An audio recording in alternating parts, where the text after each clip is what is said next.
Ladies and gentlemen, welcome back to the channel. Today we are talking about gun reworks, the future of TPP movement, the growing bot problem, and why low-end device players are getting left behind. CODM fans keep asking about new guns, old gun reworks, movement updates, and animations in the comments. I have already made videos covering most of these topics. If you have not seen them yet, you will find them at the end of this video. Now, which guns will get reworked first? The answer is pretty simple. The Modern Warfare series weapons will most likely be reworked first, and after that, the rest of the guns will follow. Now let us talk about which gun reworks are the most important. In my opinion, the M4, AK-47, XM4, several sniper rifles, and a few pistols should be at the top of the priority list.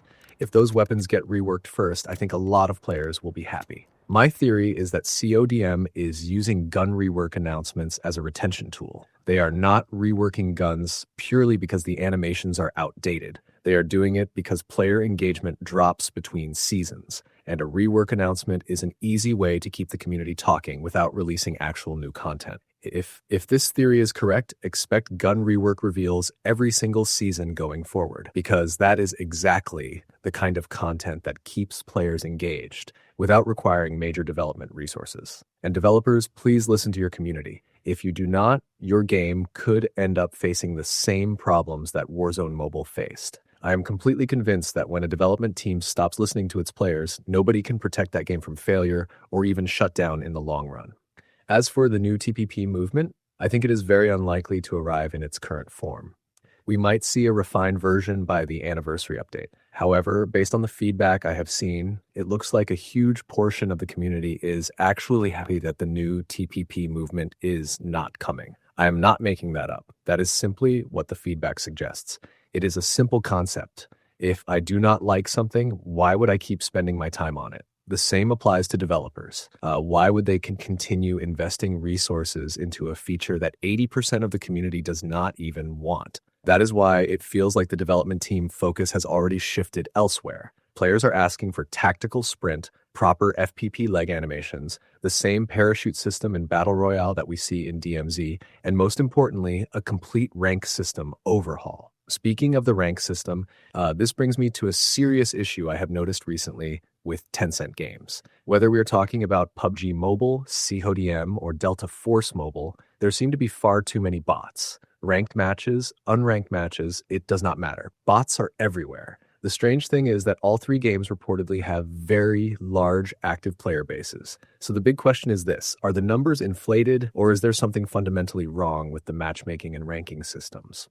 Back in the day, PUBG Mobile low-rank lobbies still had plenty of real players. Now they are filled with bots. Delta Force Mobile has a similar problem. CODM is not much different either. When I pushed rank recently, aside from one real squad, the rest of the lobby felt like bots. To be fair, PUBG Mobile probably has the best bots. Sometimes they actually behave like real players. The worst bots, in my opinion, belong to CODM and Delta Force Mobile. They often play like a 5-year-old just picked up the game and has no idea what is going on. Now let us talk about low-end device players, because they are struggling too. It does not matter whether you are a CODM player, a Delta Force Mobile player, or a PUBG Mobile player. Every major update makes these games heavier and more demanding. Some players and creators keep saying that low-end users should simply upgrade their phones and buy gaming devices. That sounds easy to say, but it is not easy to do. South Asia and Southeast Asia make up a huge portion of the mobile gaming market. Upgrading a device is extremely difficult for many people.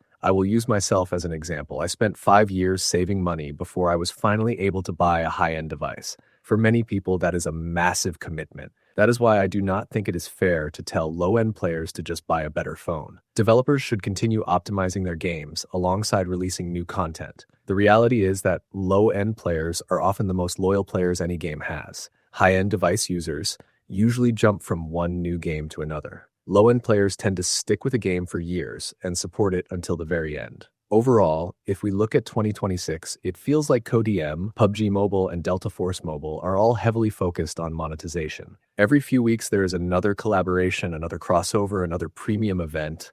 Honestly, it sometimes feels like the world is ending, and they are trying to make as much money as possible before it does. Of course, monetization is important for any online game. Servers, development, and content all cost money. But developers should also listen to their community. Making money is important, but it should not come at the cost of ignoring the players who keep the game alive. My dear gangsters, if you enjoyed the video, make sure to leave a like and subscribe to the channel. On Little Fallen Star, you will always get the latest Codm leaks, news, breakdowns, and analysis before anyone else. I will see you in the next video. Until then, take care and goodbye.